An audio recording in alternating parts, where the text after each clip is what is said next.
قابل ستکریم حضرات ناظرین گرامی، السلام علیکم ورحمۃ اللہ وبرکاتہ۔ جس وقت خلافت عثمانیہ کا خاتمہ ہوا اور آل سعود سعودی عرب پر حجاز مقدس پر قابض ہوئے، تو چونکہ آل سعود میں نیک بادشاہ بھی گزرے ہیں، تو ان میں سے ایک بادشاہ جس نے ایک حدیث کا علم ہونے پر کہ قبروں پر قبے اور گنبد نہیں بنانا چاہیے، درست نہیں ہے، اس حدیث کا اسے علم ہوا جو کہ بخاری شریف میں موجود ہے، تو اس نے جنت البقیع میں جو عثمانیوں نے قبے بنا رکھے تھے تمام گنبد توڑوا دیے، اور اب باری آئی گنبد خضرا کی کہ گنبد خضرا کو بھی توڑ دیا جائے۔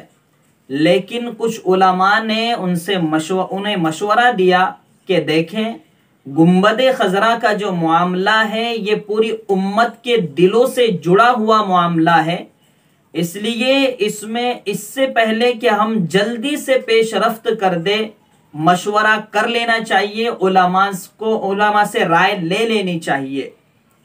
تو اس نے ایک جماعت بنائی سعودی علماء کی، اور وہ دارالعلوم دیوبند آئے۔ ان میں کے امیر صاحب جو تھے اس جماعت کے سعودی کے علماء کے، تو انہوں نے کہا محتمم صاحب سے، اس وقت کے موجودہ محتمم صاحب سے، کہ حدیث بخاری شریف کی موجود ہے کہ قبروں پر گنبد نہیں بنا سکتے، قبے نہیں بنوا سکتے ہیں، لیکن عثمانیوں نے بنوا دیا۔ اس کے بعد جب اب آل سعود آئے ہیں تو اس حدیث پر عمل کرنے کے لیے انہوں نے تمام قبے توڑوا دیے، لیکن گنبد خضرا کا مسئلہ تھوڑا نازک مسئلہ ہے، اس لیے آپ کی اس بارے میں کیا رائے ہے اور آپ کیا معلومات رکھتے ہو ہمیں دیجیے۔ دارالعلوم دیوبند کے محتمم غالباً قاری محمد طیب صاحب رحمۃ اللہ علیہ نے ان سے فرمایا کہ مجھے 3 دن کا وقت دیجئے، میں 3 دن میں مشورہ کر کے جواب آپ کے سامنے حاضر کر دوں گا۔ پورے انڈیا میں اعلان کر دیا گیا، اور اس وقت کا انڈیا تو بہت بڑا تھا، اور جگہ جگہ سے علماء دارالعلوم دیوبند میں تشریف لا رہے تھے، اور وہ لمحہ پرکیف لمحہ، پرکشش منظر دیکھنے کے لائق تھا کہ بڑی بڑی ہستیاں اس نازک مسئلے کا حل کرنے کے لیے جمع ہو گئی تھی، کتابیں پڑھی جا رہی تھی، دعائیں کی جا رہی تھی، اور ایک پرکیف منظر تھا، پرکیف سما تھا۔ 3 دن کے بعد سعودی کے علماء آئے، سامنے تمام علماء بیٹھے ہیں، انہوں نے اپنا اعتراض رکھا اور گنبد خضرا کے سلسلے میں پوری بات پیش کی جو میں نے آپ کے سامنے شروع میں رکھ دی۔ پورے مجمع پر سناٹا چھا گیا۔ تھوڑی دیر کے بعد حکیم الامت حضرت مولانا اشرف علی تھانوی رحمت اللہ علیہ کھڑے ہوئے اور فرمایا کہ بخاری کی یہ روایت بالکل صحیح ہے، درست ہے، اور قبروں پر گنبد اور قبہ نہیں بنوانا چاہیے، لیکن گنبد خضرا کا مسئلہ اس سے الگ ہے۔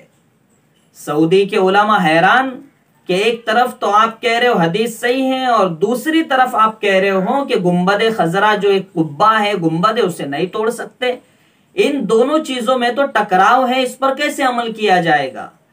تو حضرت حکیم الامت اشرف علی تھانوی رحمت اللہ علیہ کی قبر پر اللہ کروڑوں رحمتیں نازل فرمائے، حضرت نے فرمایا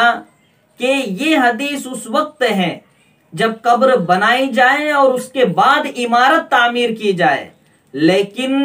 گنبد خضرا کا مسئلہ اس کے برعکس ہے کہ یہ حجرہ عائشہ ہے، حضرت عائشہ کا گھر ہے،